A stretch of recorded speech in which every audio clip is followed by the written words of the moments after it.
خبرونه سرټکی مو د طالبانو او پاکستان د کړکېچنو اړیکو تر سیوري لاندې د تورخم تړل کېدل. پاکستان له طالبانو سره د امنیتي اختلافاتو له امله د تورخم دروازې وتړلې. مسافرین او سوداګریز توکي د پولې دواړه خواوو ته بند پاتې دي. په بادغیس کې د 2015 کال د پولیو لومړۍ مثبته پېښه. خلک وایي چې د طالبان له لوري د کور په کور د واکسین بندېدل د دې ناروغۍ د زیاتوالي لامل شوی دی. طالبان او ترهګرو ته د امریکا د مالي منابعو د لاسرسي د بندیز لایحه د تصویب لپاره فشارونه. ټیم بورډ چې دا لایحه باید ژر تر ژره د ټرمپ پر میز کېښودل شي. د دې لایحې اغیزه به پر طالبانو څه وي؟ او د اوکراین د جګړې د پای ته رسولو په موخه ډیپلوماټیکي هڅې.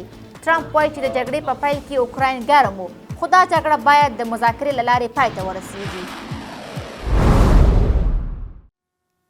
نن شنبه 4 د کب چې برابره ده 22 د فبروري سره. دا مهال هم بشپړ خبرونه. زلیمه مصباح.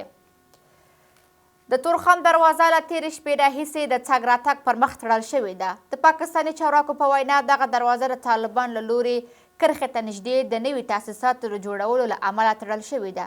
د تورخم لپاره د طالبانو سرحدي کمیسار هم تایید کړی چې دا اقدام د طالبان له لوري پولې ته نږدې د رغنیزو فعالیتونو له امله رامنځته شوي دي. په همدې حال کې سلګونه مسافر او سوداګریزو توکي لارۍ د تورخم دروازې دواړو غاړو ته بندې پاتې دي. بلې لور ته د پاکستان د بهرنیو چارو وزیر ویلي چې اسلام آباد له طالبانو سره د تعامل غوښتونکي دي، خو په وینا یې طالبان باید د افغانستان خاوره افراطي ډلو ته په واک کې ورنه کړي. لسګونه مسافر چې د تورخم په دروازه کې بند پاتې دي د افغانستان خاورې ته د داخلېدو انتظار باسي. دا سرحدي دروازه له تېرې شپې راهیسې د پاکستان له لوري تړل شوې ده. د پاکستاني چارواکو او طالبانو په وینا دا دروازه د طالبانو له لوري کرښې ته نږدې د نوي تاسیساتو جوړولو له امله تړل شوې ده. طالبانو د سرحدي کمیسار په وینا د لسګونو مسافرو ترڅنګ ناروغان او د سوداګریزو توکو باري لارې هم تورخم دروازې ته د بیرته پرانیستل کېدو انتظار باسي. خو پاکستاني چارواکي وایي چې د دې تاسیساتو جوړول د غیر قانوني او شخړې رامنځته کړي. ګوره پاکستان او افغانستان خو سمندري دي چې تورخم لار تړلې شوې ده او د افغانستان چې کوم بیان راغلی دی د تورخم د چارواکو لخوا هغوی دا خبره کوي چې پاکستان تړلې ده 13 شپه 10 بجې او دوی پوستې جوړولې، نوي تاسیسات جوړول، په هغې باندې دا لانجه رامنځته شوې ده. طالبان د خپلې 3 کلنې واکمنۍ پر مهال تر دې دمه څو ځله له پاکستاني ځواکونو سره نښتې کړي دي چې کله د پولې پر سر شخړې وي او کله هم د ترهګرۍ اړونده مسایلو له امله. پاکستان هم وخت ناوخت په افغانستان کې پوځي عملیات ترسره کړی، لکه د پکتیکا په برمل ولسوالۍ کې د پاکستاني جنگي الوتکو خونړی برید. د پاکستان د بهرنیو چارو وزیر له TRT سره په مرکه کې ویلي چې د طالبانو تر ولکې لاندې افغانستان کې د TTP حضور دوام لري او ټینګار یې کړی چې اسلام آباد به هر ډول برید په وړاندې غبرګون وښیي. یو اطمیناني ډاډ ته اړتیا ده. د افغانستان خاوره باید د پاکستان پر وړاندې د ترهګرو فعالیتونو او تنظیم لپاره ونه کارول شي. موږ په وار وار دغه اندېښنې د افغانستان له چارواکو سره شریکې کړې دي. اسلام آباد منلې چې له طالبانو سره اړیکې ټینګلې دي. له افغانستان د امریکا د وتلو په اړه چې دا د متحده ایالاتو پریکړه وه، خو مهمه مسله دا ده چې امریکا باید خپلې وسلې افغانستان ته نه وای پریښي. دغه وسلې اوس د تحریک طالبانو پاکستان په څیر د نورو افراطي ډلو لاسونو ته ورغلي دي. پاکستان چې د طالبانو له مهمو متحدینو څخه ګڼل کېده او دغه هیواد افغانستان کې د طالبانو له بیا واکمنېدو وروسته نړیواله ټولنه یې له طالبانو سره تعامل ته لیول کول، خو د TTP د مسلې پر سر له ټینګلتیا وروسته اوس اسلام آباد د طالبانو تر واک لاندې افغانستان د ترهګرو ډلو د پټ ځای په توګه یادوي. بلخوا طالبان هم خپل پخوانی متحد د داعش خراسان څانګې د پټ ځای په توګه یادوي.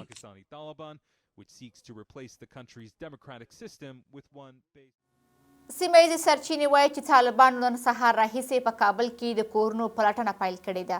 د سرچینو په وینا د کورونو د پلټنې دغه عملیات د خیرخانې له سیمې پیل شوی او ښایي چې نورو برخو ته هم وغځېږي.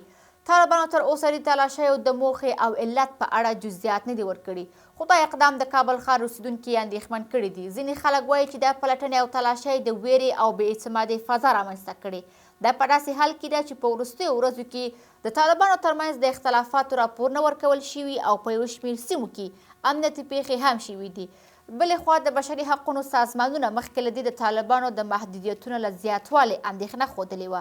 لا معلومه نه ده چې دغه پلټنې به تر کومه دوام وکړي. جمهوري غوښتونکي سناتور ټیم بورچېټ وایي باید هغه لایحه ژر تر ژره تصویب شي کوم چې ترهګرو ته د امریکا د مالیې ورکوونکو د پیسو د لاسرسۍ مخه نیسي. بورچېټ پر دې هم ټینګار کړی چې دغه لایحه باید په چټکۍ سره د دواړو مجلسونو لخوا تصویب او د لاسلیک لپاره د ډونالډ ټرمپ پر میز کېښودل شي. دغه جمهوري غوښتونکی سناتور تر دې مخکې هم په یو لیک کې له ډونالډ ټرمپ څخه غوښتي وه چې طالبانو ته د امریکا د نغدې مرستو لیږد سمدستي ودروي.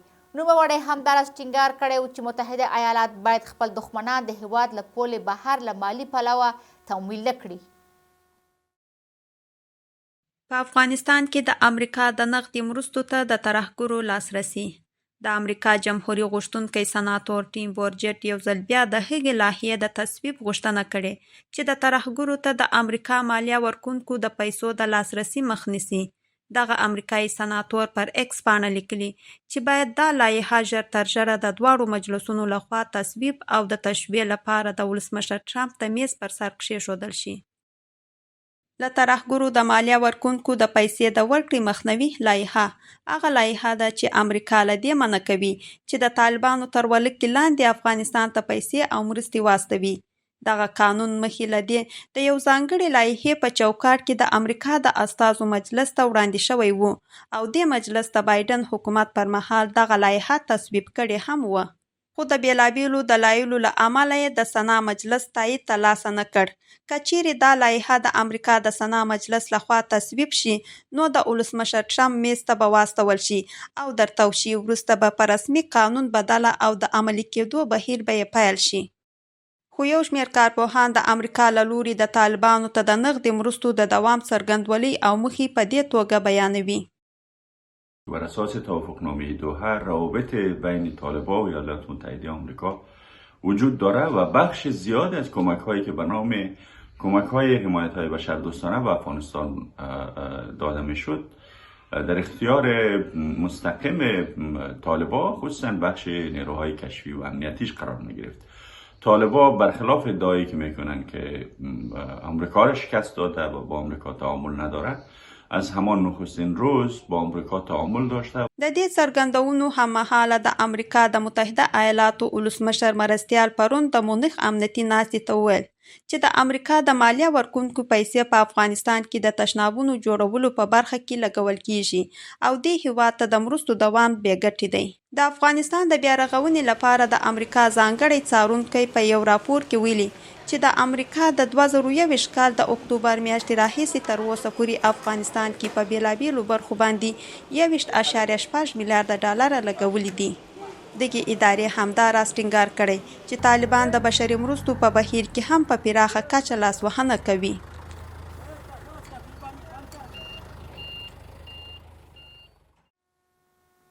په روان میلادي کال کې د پولیو لومړۍ مثبته پېښه په بادغیس ولایت کې ثبته شوه.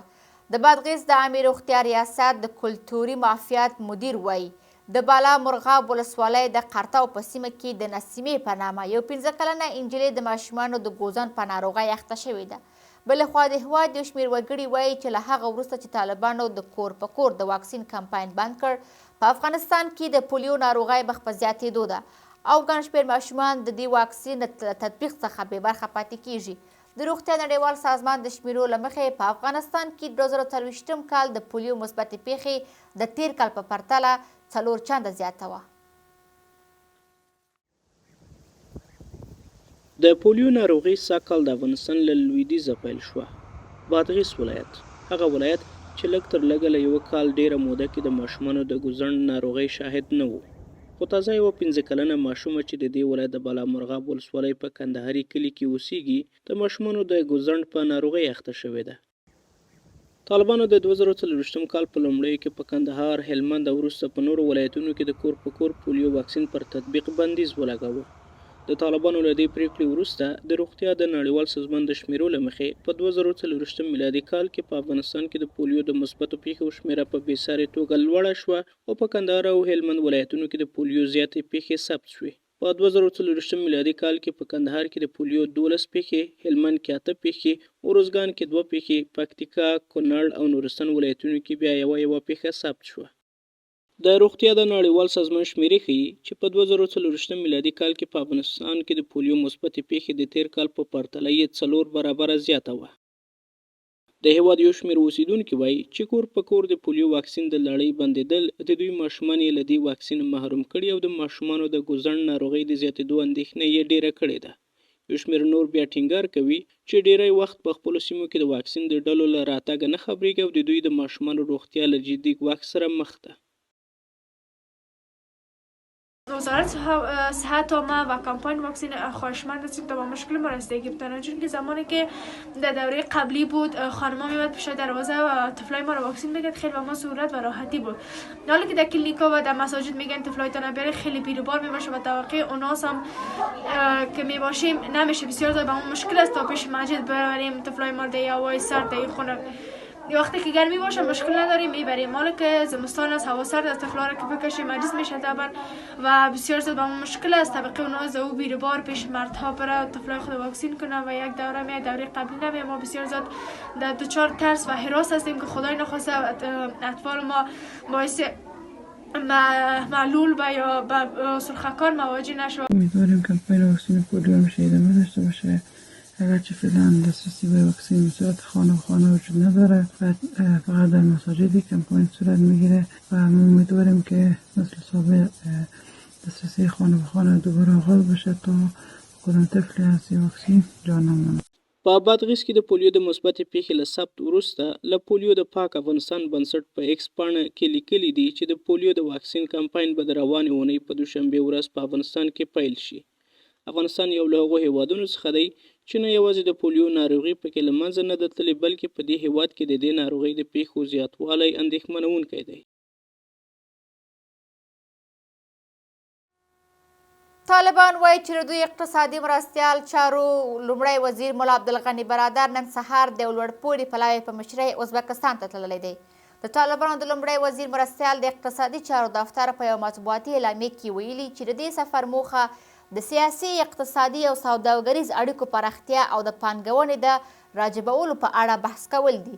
د مطبوعاتي اعلامیې له مخې دا سفر رسمي او د طالبانو د کانونو او د پټرولیم وزیر هدایت الله بدري، د دوی د ترانسپورت او هوایي چلن وزیر حمید الله اخوندزاده، د طالبانو د صنعت او سوداګرۍ وزیر نورالدین عزیزي، د طالبانو د کرنې او اوبو لګولو او مالدارۍ وزیر عطاالله عمري، د طالبانو د مرکزي بانک عمومي رئیس نور احمد آغا او د طالبانو د ګمرکونو او عوایدو وزیر عبدالمتین سعید چې له ښاغلی برادر سره ملګری دی.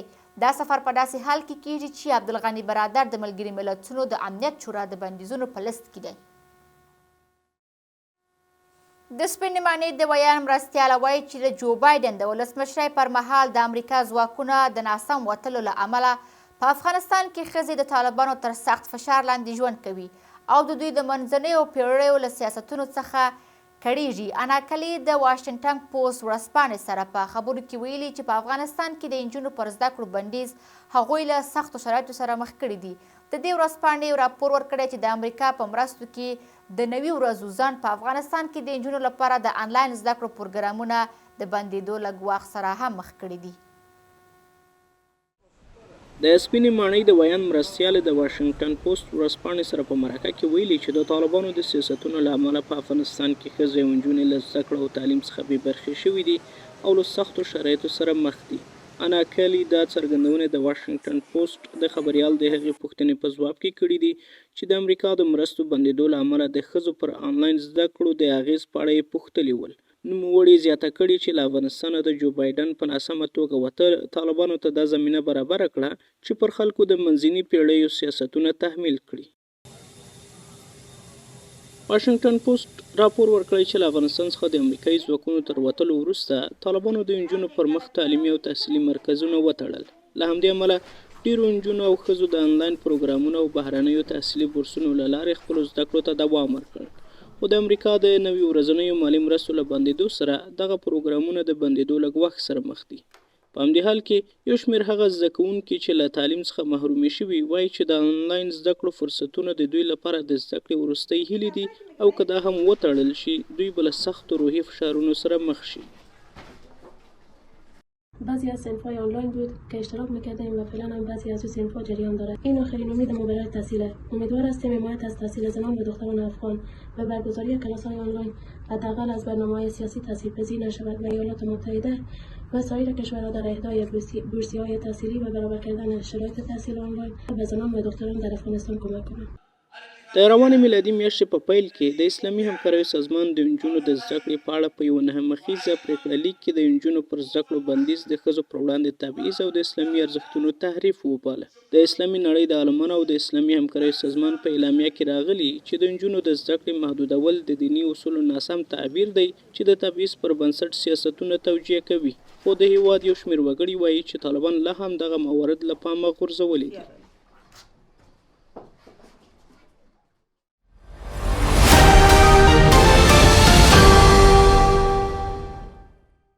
اوس هم اقتصادي خبرونه. جاپان له افغانستان او ځینو نورو هیوادونو سره نږدې 1200 میلیونه ډالر مرسته وکړه. د ملګري ملتونو د خوړو او کرنې سازمان وایي چې دا مرستې به په 14 مهمو پروژو کې وکارول شي او په افغانستان کې به له هغو بزګرانو سره مرسته وکړي چې له اقلیم او اقتصادي ناورین څخه اغېزمن شوي دي. د ملګري ملتونو د خوړو او کرنې سازمان د بیړنیو او اضطراري حالاتو د دفتر مشر وایي چې بیړنۍ کرنیزې مرستې د هغو کسانو لپاره د ژوند لیکه ده چې د شخړو، اقلیمي ناورینونو او اقتصادي ځوړو څخه سخت اغېزمن شوي دي. د ملګري ملتونو پراختیایي پروګرام وایي چې له غزې څخه تر افغانستانه او له هغه خوا به د خلکو سره مرستې ته دوام ورکړي او پراختیایي لاسته راوړنې به وساتي. د ملګري ملتونو دغه اداره زیاته کړې چې د نړۍ د نفوس 4مه برخه 2 میلیارده خلک په هغو سیمو کې ژوند کوي چې له شخړو اغېزمن شوي او له څو اړخیزو فقر سره مخ دي. د ملګري ملتونو پراختیایي پروګرام وایي چې اوس مهال د تاوتریخوالي کچه د ملګري ملتونو له تاسیس راهیسې خپلې لوړې کچې ته رسېدلې ده. د طالبانو تر واک لاندې د افغانستان بانک په ایکس ټولنیزه شبکه لیکلي چې سبا به 10 میلیونه ډالر لیلام کړي. په یوه اعلامیه کې یاد بانک له ټولو بانکونو د تبادلې او د پیسو له خدماتي شرکتونو څخه وغوښتل چې په دې داوطلبۍ کې برخه واخلي. له یوه اونۍ څخه په کمه موده کې دا دوهم ځل دی چې طالبان د افغانیو د ثبات لپاره ډالر لیلاموي. د طالبانو تر واک لاندې د افغانستان بانک د رسمي شمیرو پر بنسټ د ډالرو او نورو اسعارو پر وړاندې د افغانیو ارزښت یو ځل بیا راټیټ شوی او اوس مهال $1 د 4 افغانیو په پورته بیه تبادله کیږي.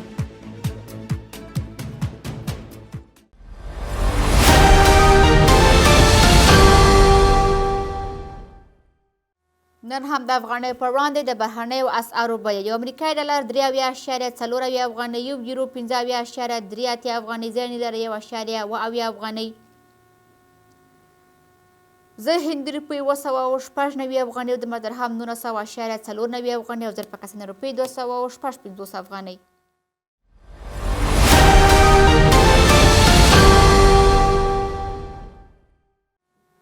او د بهرني خبرونو په لړ کې په اوکراین کې د نږدې 3 کلنې جګړې دوام ته په کتو د دې جګړې د پای ته رسولو لپاره ډیپلوماټیکې هلې ځلې لا هم روانې دي. د امریکا ولسمشر ډونالډ ټرمپ چې تېره اونۍ اوکراین د جګړې د پیل عامل وباله، یو ځل بیا ټینګار کړی چې دا جګړه باید د خبرو اترو له لارې پای ته ورسیږي. په اوکراین کې د جګړې 194 ورځ د شنبې په ورځ د روسیې یو بي پیلوټه الوتکه د کیف په ختیځ کې یو کس ووژه او پاتې شونې یې پر یوه ودانۍ ولګېده، خو چاته یې زیان ونه رسوه. اوکراین چارواکي وایي روسیې ځواکونو د زیاپورژیا په یو ښارګوټي هدایت شوی بم غورځولی چې 3 کسان یې ټپیان کړي دي. په همدې حال کې د جګړې د پای ته رسېدو لپاره ډیپلوماټیکې هڅې دوام لري. د امریکا ولسمشر ډونالد ټرمپ ویلي چې امریکا او روسیې پلاوي د جګړې د ختمولو لپاره مذاکرات کوي. ټرمپ یو ځل بیا د اوکراین پر ولسمشر ولادیمیر زیلنسکي لفظي برید وکړ او ویل چې زیلنسکي حضور په غونډه کې چندانې مهم نه دی ځکه چې د دې هوکړې رامنځته کولو ستونزمن کوي. هغه زیاته کړه چې د اوکراین ولسمشر د مذاکرې لپاره هیڅ کارت نه لري.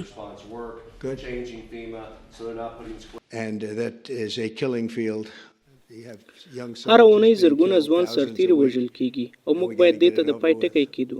دا جګړه د روسیې لپاره بده ده، د اوکراین لپاره بده ده او زموږ لپاره هم له بشري پلوه بده ده. ما له پوتین سره ډېرې ښې خبرې کړې دي خو له اوکراین سره مو مذاکرات هغومره ښه نه دي تېر شوي. اوکراین د مذاکرې لپاره هیڅ کارت نه لري خو بیا هم سخت دریځ نیسي.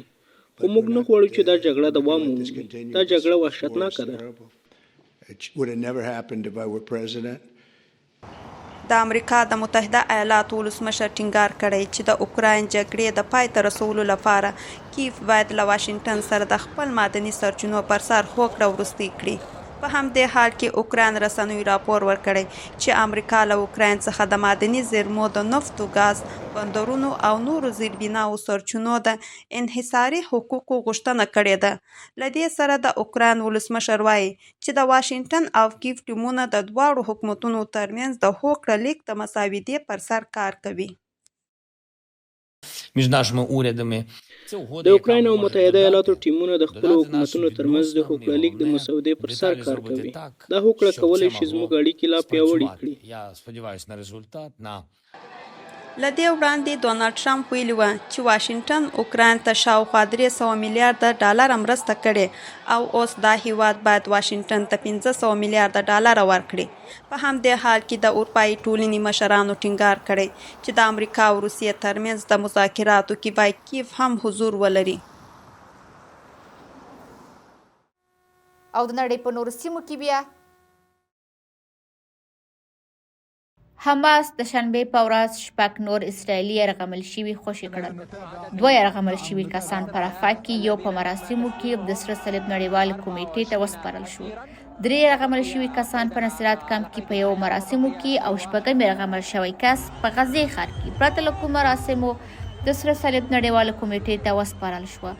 په خوشي شوي کسانو کې اوویرا منجسیتو هم شامل دی چې یو اسرائیلي ایټوپای دی او یوازې د 2014 کال په سپټمبر کې غزې ته ننوتلی او د حماس د غزبې لخوا ونیول شو. منجسیتو 2 کاله وروسته خوشي شو او ظاهرا په خراب رواني وضعیت کې دی. 30 کلن هشام السید هم په 2015 کال کې غزې ته ننوت او د حماس لخوا ونیول شو.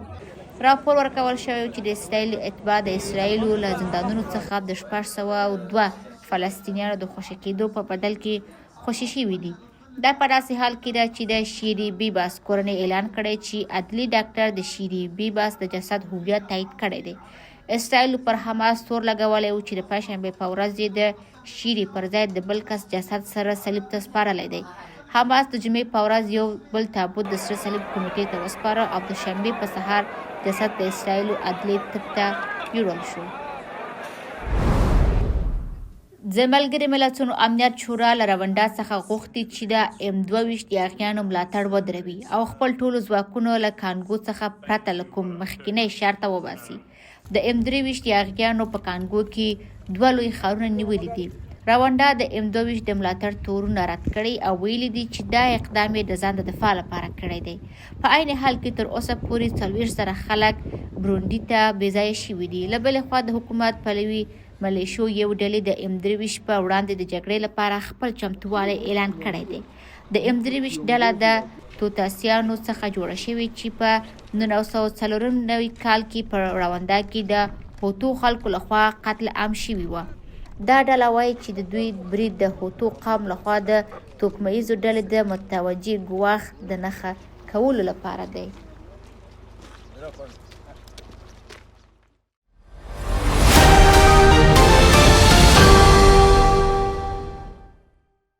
د خبرونو په پیل کې مو هم د لوبې خبرونه. په کندهار ولایت کې د لسګونو کسانو ترمنځ د آس سپرلۍ سیالۍ ترسره شوې. په دې سیالیو کې 32 کسانو د 2 میاشتو لپاره د یو بل پر وړاندې سیالي وکړه. د سیالیو په پای کې آغا لومړی مقام، پیړۍ دوهم مقام او رمضان دریم مقام خپل کړ. د کندوز په علي آباد ولسوالۍ کې د لسګونو لوبغاړو ترمنځ د څیرو سیالۍ ترسره شوې. 80 پهلوانانو د یوې ورځې لپاره سیالي وکړه چې 43 لوبغاړو خپلو سیالانو ته ماتې ورکړه او بریا یې ترلاسه کړه. په همدې حال کې دغه ولایت په کلاباد ولسوالۍ کې د 12 لوبډلو ترمنځ د والیبال سیالۍ هم ترسره شوې. دا یوه ورځنۍ سیالۍ د ډامان ټیم د اتلولۍ په ګټلو سره پای ته ورسېده. په وروستۍ لوبه کې دې لوبډلې د امام صاحب لوبډلې ته د -22 په توپیر ماتې ورکړه. د غور ولایت د غره ختونکو ټیمونو د سیاکو غرونو لړۍ ته وخت. 20 غره ختونکو په لاسو ساعتونو کې د دې غرونو لړۍ 3250 متره لوړوالي ته وغځېدله. په دې پروګرام کې د غورجام، هندوکش و قابانو او کوهنوردي غره ختونکو ټیمونو برخه اخیستې وه. قدرمن لیدونکو مننه چې د دې مله امو سره وئ. که تاسو غواړئ د هېواد او د نړۍ د تازه او کره خبرونو څخه خبر اوسئ، امو ډاټ ټي وي پاڼې او امو ټي وي ټلویزیون سره یې وڅارئ. الله مو مال ښه شپه.